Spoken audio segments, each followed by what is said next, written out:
Hello दोस्तों, सिंधु घाटी सभ्यता एक वीडियो में पूरा चैप्टर ख़त्म कर रहा हूँ। आप लोग देखिए। सिंधु घाटी, घाटी का मतलब है नदी। जैसे ये सभ्यता जो थी ज़्यादातर नदियों के किनारे थी, इसीलिए इसका नाम सिंधु घाटी सभ्यता पड़ा। पहला शहर खोजा गया था हड़प्पा। पहला शहर हड़प्पा खोजा गया था, इसलिए इसका नाम हड़प्पा सभ्यता भी रखा गया। इसकी खोज दयाराम साहनी ने की थी। 1921 में इसकी खोज हुई थी। 1921 में इस सभ्यता की खोज की गई थी। इसमें देखिए, नालियों की सुदृढ़ व्यवस्था थी। आगे हम डिटेल में पढ़ेंगे, अभी तो इंट्रोडक्शन है। इसमें नालियों की सुदृढ़ व्यवस्था थी। इसमें लोथल जैसा है एक शहर, हड़प्पा है आपका, गोदीवाड़ा है, बहुत सारे शहर हैं जो आगे आपको देखने को मिलेंगे। यहाँ से मिट्टी के बर्तन मिलते थे जिस पे लाल रंग से पेंट किया जाता था और उस पे काले रंग से डिजाइन बनाई जाती थी। इसमें जानवरों का भी अंकन हुआ है। और जो घर बनाए जाते थे वह पक्की ईंटों से बनाए जाते थे। तो चलिए डिटेल में समझते हैं सिंधु घाटी सभ्यता को। देखो दोस्तों, सिंधु घाटी सभ्यता, नामकरण और परिचय। सबसे पहले देखिए हड़प्पा सभ्यता। हड़प्पा सभ्यता को सिंधु घाटी सभ्यता कहा जाता है। क्यों कहा जाता है? क्योंकि अधिकांश स्थल सिंधु नदी एवं उसकी सहायक नदियों के किनारे पाए गए थे। इसीलिए इसे हम सिंधु घाटी सभ्यता या हड़प्पा सभ्यता कहते हैं। हड़प्पा एक शहर था, इसलिए सबसे पहला खोजा गया शहर हड़प्पा था, इसीलिए इसका नाम हड़प्पा रख दिया गया। यह भारत की प्रथम नगरीय सभ्यता थी। कौन सी थी? प्रथम नगरीय सभ्यता थी और कांस्य युग से संबंधित है। कांस्य युग से हड़प्पा सभ्यता संबंधित है। सारी पॉइंट को याद करना एमसीक्यू में बहुत मदद करेगा। कांस्य युग से संबंधित थी हड़प्पा सभ्यता। इसका सर्वाधिक प्रचलित नाम सिंधु घाटी सभ्यता है। सर्वाधिक प्रचलित नाम क्या है? सिंधु घाटी सभ्यता। जबकि हड़प्पा सभ्यता नाम पहले खोजे गए स्थल हड़प्पा के कारण पड़ा। तो देखिए, एक स्थल था हड़प्पा, स्थल था हड़प्पा जो पहले खोजा गया था, इसीलिए इसका नाम हड़प्पा सभ्यता भी पड़ा। तो एक बार देखिए अच्छे से, हड़प्पा सभ्यता को सिंधु घाटी सभ्यता कहा जाता है क्योंकि इसके अधिकांश स्थल सिंधु नदी एवं उसकी सहायक नदियों के किनारे पाए गए। यह भारत की प्रथम नगरीय सभ्यता थी और कांस्य युग से संबंधित थी। इसका सर्वाधिक प्रचलित नाम सिंधु घाटी सभ्यता है, जबकि हड़प्पा सभ्यता नाम पहले खोजे गए स्थल हड़प्पा के कारण पड़ा। चलिए आगे बढ़ते हैं। देखिए दोस्तों, एग्जाम की दृष्टि से महत्वपूर्ण प्रश्न बनेंगे यहाँ से। खोज एवं खोजकर्ता। सिंधु घाटी सभ्यता को किसने खोजा था? तो इसकी खोज 1921 में की गई थी। दयाराम साहनी ने की थी हड़प्पा की खोज। तो सिंधु घाटी या हड़प्पा की खोज किसने की? दयाराम साहनी ने। बहुत इंपॉर्टेंट प्रश्न है।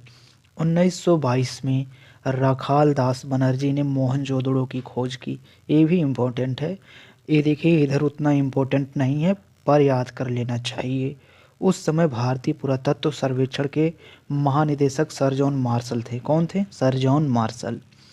चनहूदड़ों की खुदाई एनजी मजूमदार ने कराई। इम्पोर्टेंट है, इसको याद कर लेना। कालीबंगा की खुदाई अमलानंद घोष ने कराई। उतना इम्पोर्टेंट नहीं है, छोड़ देंगे तो भी चलेगा। धौलावीरा की खुदाई आर.एस. बिष्ट ने कराई थी। तो ये खोजकर्ता थे, उनका नाम दिया गया है। एक बार रिपीट कर रहा हूँ, देखिए। 1921 में दयाराम साहनी ने हड़प्पा की खोज की।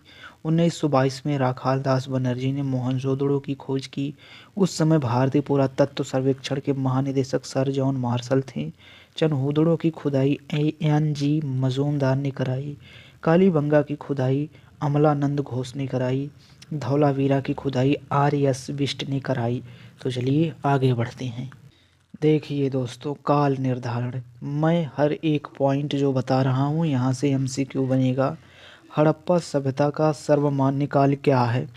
2500 ईसा पूर्व से 1750 ईसा पूर्व माना जाता है। यह सभ्यता आध ऐतिहासिक काल में आती है। एक एक पॉइंट को याद करेंगे, आसानी से एमसीक्यू ऑब्जेक्टिव प्रश्न बनेगा। हड़प्पा सभ्यता का सर्वमान्य काल क्या था? 2500 ईसा पूर्व से 1750, इतना याद कर लेना।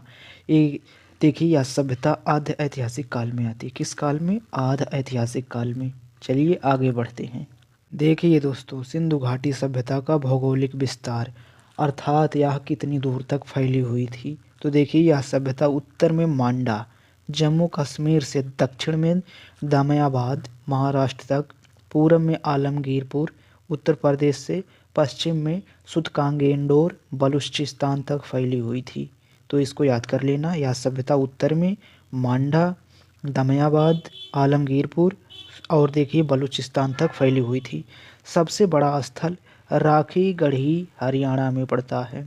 सबसे छोटा स्थल लोथल है, ये भी इम्पोर्टेंट है, जो कि एक बंदरगाह था। आगे पढ़ेंगे। समुद्र तट के पास स्थित स्थल लोथल और सुतकांगेंडोर, बालकोट, ये सब समुद्र के तट पर स्थित थे। चलिए आगे बढ़ते हैं। देखिए दोस्तों, प्रमुख स्थल और उनकी विशेषताएं। मोहनजोदड़ो महान स्नानागार पाया गया है। कांस्य के नृत्य करती बालिका अर्थात नर्तिका की एक मूर्ति मिली है।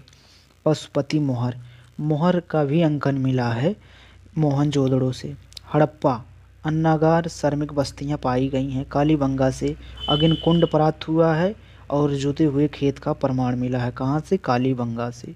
लोथल से क्या मिला है? गोदीबाड़ा और मन का उद्योग यहाँ से मिला है।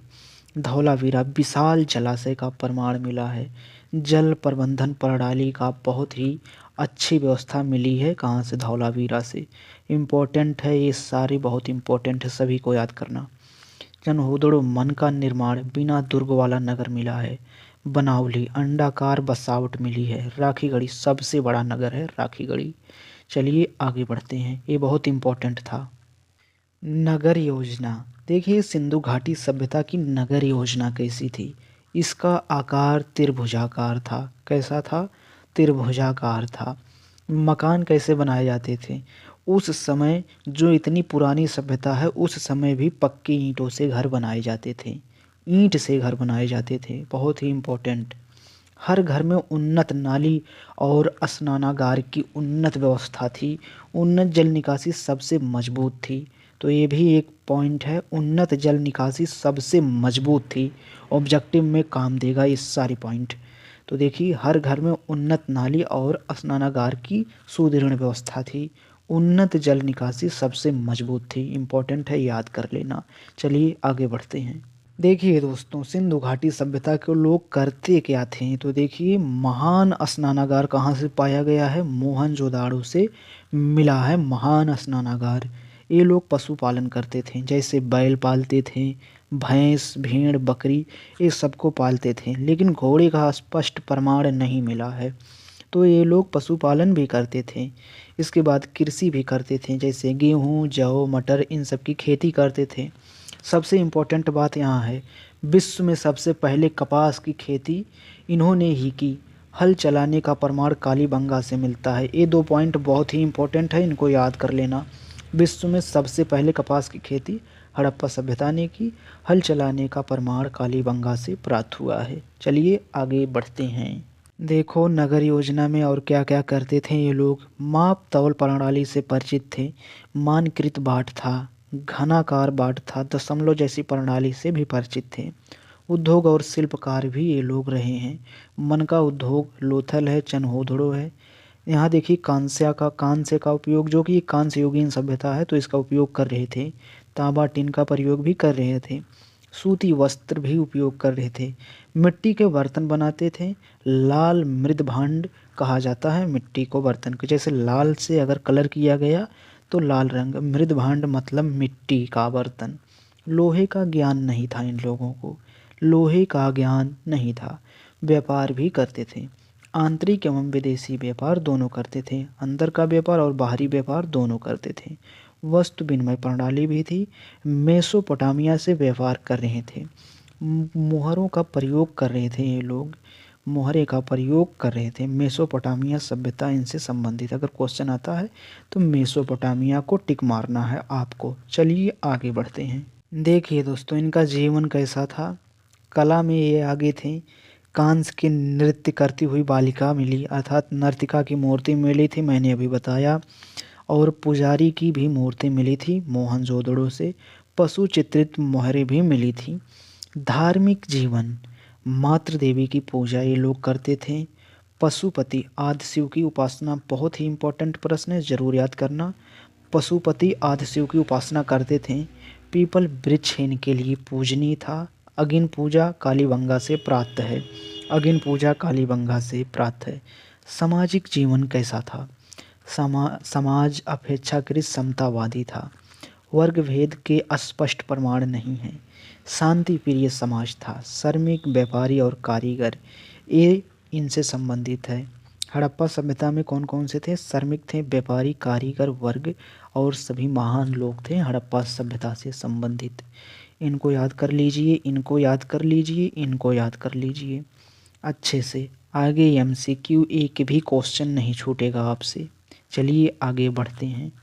देखिए दोस्तों, खरोष्टी लिपि का प्रयोग दाएं से बाएं लिखी जाती थी, अब तक पढ़ी नहीं जा सकी ये लिपि, बहुत ही इम्पोर्टेंट है। खरोष्टी लिपि दाएं से बाएं लिखी जाती थी।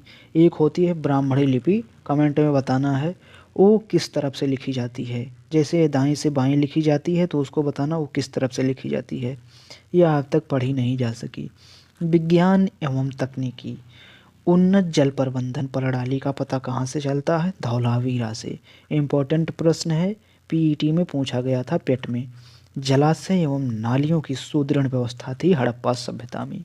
चलिए आगे बढ़ते हैं। देखिए दोस्तों, पहली बार मोस्ट इम्पोर्टेंट क्वेश्चन है, आप लोगों से पूछे जाते हैं, इनको ज़रूर याद कर लेना। पहली बार कपास की खेती सिंधु घाटी सभ्यता ने शुरू की। पहली बार नियोजित नगर सिंधु घाटी सभ्यता का था। पहली बार उन्नत जल निकासी प्रणाली सिंधु घाटी सभ्यता कहाँ से हुई थी? पहली बार उन्नत जल निकासी प्रणाली धौलावीरा से। पहली बार मानकृत ईंटों का प्रयोग सिंधु घाटी सभ्यता का प्रयोग सिंधु घाटी सभ्यता ने प्रयोग किया। पहली बार सार्वजनिक स्नानागार सिंधु घाटी सभ्यता मोहनजोदड़ो से मिला है। पहली बार बंदरगाह लोथल बंदरगाह है, सिंधु घाटी सभ्यता का स्थल है। अब देखिए, पतन के कारण नदी मार्ग परिवर्तन, जैसे बताया जाता है बाढ़ के कारण यह सभ्यता लुप्त हो गई, या जलवायु परिवर्तन के कारण यह सभ्यता धीरे धीरे पतन हो गई। व्यापार का पतन हुआ और यह सभ्यता लुप्त होने की कगार के कारण यह इसका पतन हो गया और यह सभ्यता अब खत्म हो चुकी है। देखिए दोस्तों, अब ऑब्जेक्टिव प्रश्न हम लोग बनाते हैं, बनता है या नहीं। तो देखिए, सिंधु घाटी सभ्यता को किसने खोजा था? सबसे आसान जवाब है दयाराम साहनी ने। हमने थ्योरी में बहुत ही अच्छे से पढ़ा है। अगर आपने मेरी वीडियो को देखा होगा थ्योरी वाले इसमें, तो एक भी प्रश्न ऑब्जेक्टिव का छूटेगा नहीं। यहाँ पे देखिए, हड़प्पा और मोहनजोदाड़ो सभ्यता किस नदी के किनारे विकसित हुई थी? बहुत ही आसान है, हड़प्पा और मोहनजोदाड़ो मैंने बताया था अधिकांश जो थी सिंधु नदी के किनारे विकसित हुई थी, तो इसका सही जवाब सिंधु है। इसके बाद देखिए, हड़प्पा नगर की सबसे बड़ी विशेषता क्या थी? आधुनिक नगर योजना, जैसे उसमें नालियों की सुदृढ़ व्यवस्था थी, जलाशय का पक्की ईंटों का, तो आधुनिक नगर योजना थी। सही ऑप्शन होगा इसका। चलिए पांचवा प्रश्न देखते हैं हम लोग। हड़प्पा और मोहनजोदाड़ो में मुख्य आवास क्या था? ईंट के घर मुख्य आवास थे। आवास से मतलब है रहने वाला स्थान, तो मुख्य आवास ईंट के घर थे। इसके बाद देखिए, सिंधु घाटी सभ्यता के लोग किस धातु का उपयोग करते थे? सबसे सही है ताम्र और कांसा का उपयोग करते थे। लोहे का ज्ञान इनको नहीं था। चलिए आगे बढ़ते हैं हम लोग। यहाँ पे देखिए, हड़प्पा में व्यापार के लिए कौन सी प्रणाली थी? बहुत ही आसान है, वस्तु विनिमय प्रणाली थी। इसके बाद चलिए आगे बढ़ते हैं हम लोग। यहाँ पे देखिए, सिंधु घाटी सभ्यता में लिखाई कैसी थी? तो सिंधु लिपि थी, जो कि खरोष्टी लिपि कहा जाता है, दाएं से बाएं तरफ लिखी जाती है, अब तक पढ़ा नहीं गया है। इसके बाद देखिए, नवा प्रश्न, सिंधु घाटी सभ्यता के लोग मुख्यतः किससे जुड़े थे? तो कृषि और पशुपालन से जुड़े हुए थे। आप अगर बुक से प्रश्न बनाएंगे तो एक भी प्रश्न छूटेगा नहीं। हमने कुछ कठिन प्रश्न लिए हैं जो कि आप लोगों से नहीं बन रहा होगा, मैं मानता हूँ, लेकिन बुक से एक बार ज़रूर करके देखना, ज़रूर बनेगा। मोहनजोदाड़ो में सबसे बड़ा संरचना क्या थी? ग्रेट बॉथ, सबसे बड़ी संरचना यही थी, ग्रेट बॉथ।